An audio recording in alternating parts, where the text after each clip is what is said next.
En el 2012 se empezó a identificar que personas que venían de otras provincias y al no tener acá que un familiar les recibiera, a querer comprar terrenos y por el sector de Monte Sinaí, Ladrillera y 33 cooperativas más que se fueron asentando a medida que pasaban los meses, iban a esos lugares para obtener un espacio y empezar a armar casas de calle, ¿sí?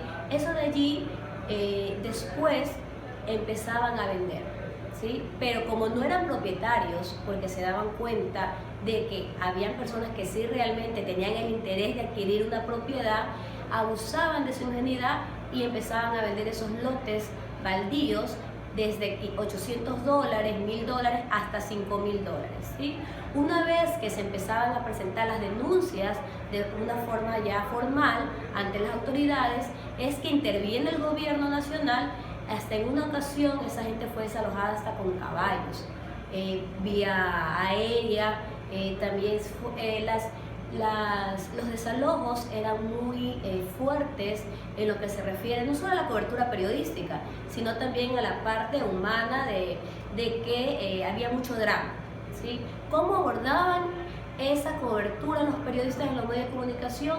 Yo sí considero que a veces era de forma errada, porque a estas personas que habían sido víctimas o que habían perdido un valor económico, se las trataba también como delincuentes.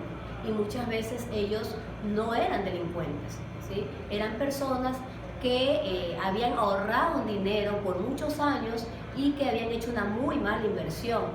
Esa también era otra forma de cómo los medios de comunicación abordaban de una forma muy inadecuada al indicarles de que por qué razón, ¿sí?, ese dinero que habían ahorrado no habían acudido a una inmobiliaria para dar una entrada para obtener sus casas propias, ¿no?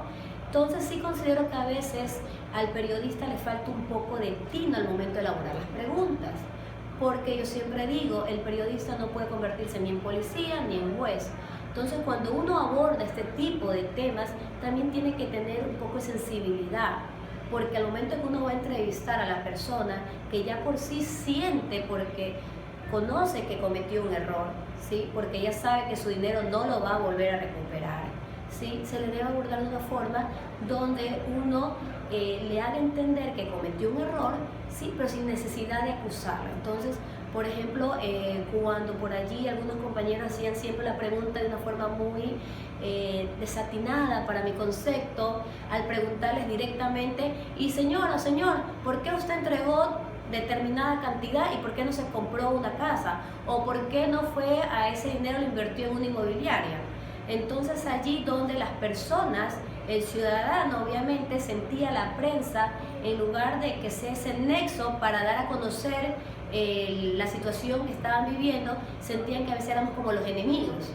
Y es allí cuando el periodista, en vez de permitir que exista una apertura, ¿sí?, al contrario, hacía que existe un rechazo de parte de ellos. Cuando la prensa llegaba a la Ladrillera o llegaba a cualquier cooperativa, Las Marías también era otra cooperativa donde también se registró muchos incidentes en lo que se refiere a desalojos, ya veían a la prensa pues como que ya vienen a molestarnos, ¿sí? Entonces el medio donde yo trabajaba por lo general nos asignaba una semana a cada periodista con el objetivo de que nosotros creamos esa empatía y conocer y dar a conocer historias de personas que habían perdido su dinero, obviamente comprando un bien donde no tenían una garantía. Lo que también yo considero que era pertinente siempre al periodista cuando aborda ese tipo de temas, porque todavía se sigue dando en la actualidad, ¿sí?, no es un tema que ha desaparecido, es siempre ir con ese deseo, no de juzgar, sino de primero crear ese ambiente de señor o señora, lo siento mucho por la estafa que ha sufrido, pero sí sería bueno que usted nos permita conocer su historia para que las personas que la lean o la vean tengan conocimiento de que hay gente inescrupulosa que se aprovecha de situaciones y así no existan más estafados. Entonces yo creo que el principal rol del periodista es ese, ¿sí?, permitir que a través de la información que recopila, sí, realizar esa denuncia para que no se siga generando este tipo de actos irregulares. En lo que se refiere a la siguiente pregunta que me hizo, ¿Cómo se maneja la cobertura en la actualidad?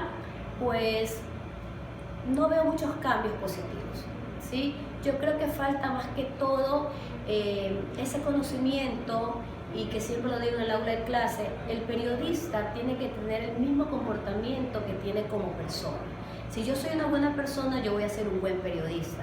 Si yo soy una persona solidaria, al momento de realizar mis coberturas, también voy a ser solidaria, ¿sí? Entonces considero que en el momento de que uno realice una cobertura, siempre tiene que marcar ese lado humano, ¿sí? Porque son problemáticas sociales que también no son atendidas de forma urgente y de formas correctas por los gobiernos, ¿sí? Me refiero a gobiernos desde el presidente de la República hasta los municipios, ¿sí? Considero que eso es lo que hace que personas continúen con problemas de déficit de vivienda y lleguen al extremo de invadir.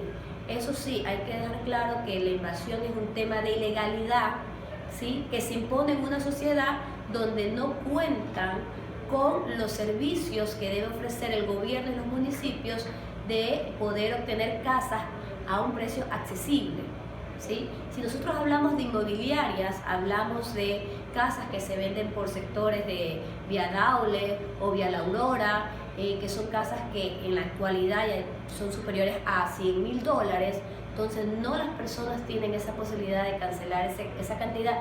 Y otra situación muy importante que a veces me decían a mí las personas que yo entrevistaba, era que uno compraba un terreno, uno ponía su cañita, le iba armando de a poco en poco y ya tenía donde vivir. Cuando uno quiere una casa en esta inmobiliaria, uno paga un valor, sí, y tiene que esperar de 3, 4, hasta 5 años para poderla ir a habitar. Entonces, durante ese tiempo, ¿dónde vivían? Entonces, esa es una de las razones principales por qué la gente a veces confía en estas personas que también realizan un acto ilegal de vender un terreno que no es de su propiedad. Lo que a mí más me llamaba la atención al momento de hacer las coberturas era la postura de las autoridades, ¿sí? Muchas veces tocaba ver mujeres con niños en brazos llorando, suplicando que su casa de caña, que con tanto esfuerzo algunas personas llevaban a construir sus casitas, prestando dinero, como en un segundo eran demolidas por la maquinaria, ¿sí?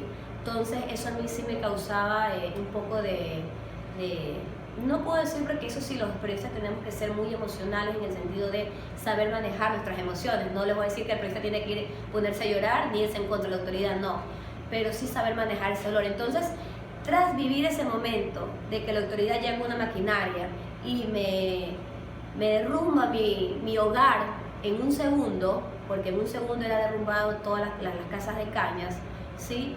Al momento de llegar un periodista y todavía hacer preguntas indolentes, porque yo las consideraba así, indolentes, porque no ni persuadían, o sea, pero señor, usted sabe que es su culpa de por qué en este momento están demoliendo, porque las autoridades están haciendo lo correcto.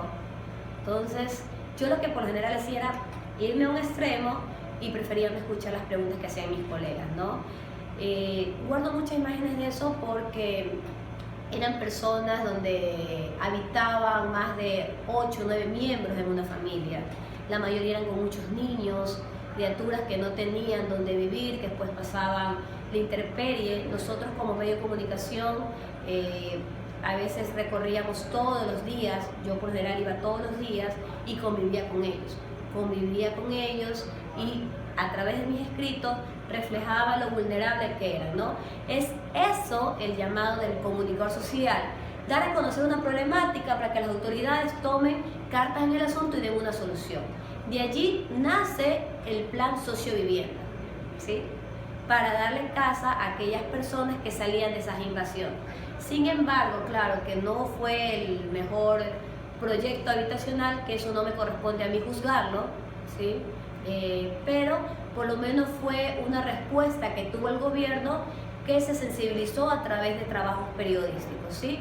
Que se lo hizo a través, por lo general, los periodistas más imprudentes eran los de la televisión, porque ellos, tal vez por la inmediatez de ir a hacer las coberturas, lanzaban sus preguntas y como no convivían o no pasaban mucho tiempo porque se bajaban del auto, preguntaban, inmediatamente se subían al auto, se iban a hacer su edición correspondiente y ahí acababa su trabajo, mientras que por lo general los periodistas de prensa escrita, y llegábamos 8 de la mañana, nos quedábamos hasta las 12 del día, o a veces ya en la tarde regresábamos y nos quedábamos hasta las 6, 7 de la noche para realmente poder contar cómo esas personas recibían la noche, cómo esas personas pasaban bajo lluvia, si nos tocaba pasar bajo lluvia nosotros también, porque esa es la forma más sensible de poder describir a través de nuestras redacciones cómo se pasa frío, porque no es lo mismo decir que se pasa frío que alguien me lo dice a uno poder experimentar que realmente se pasa frío. Entonces sí considero que los periodistas en la actualidad deben tener esa sensibilidad al momento de hacer una cobertura, especialmente cuando se aborda de un tema, de una problemática social. ¿Sí? Porque si hablamos de temas de problemáticas sociales, tenemos que saber que el principal responsable para que eso ocurra son los gobiernos, que no están dando las facilidades para que en este caso las personas puedan obtener una casa, ¿sí? Y puedan adquirirla, y formas de pago. El tema no es que el gobierno regale casa, ¿sí? Porque allí también se comete un grave error. El tema es permitir crear más planes habitacionales para de esta manera sí eliminar realmente lo que son las invasiones.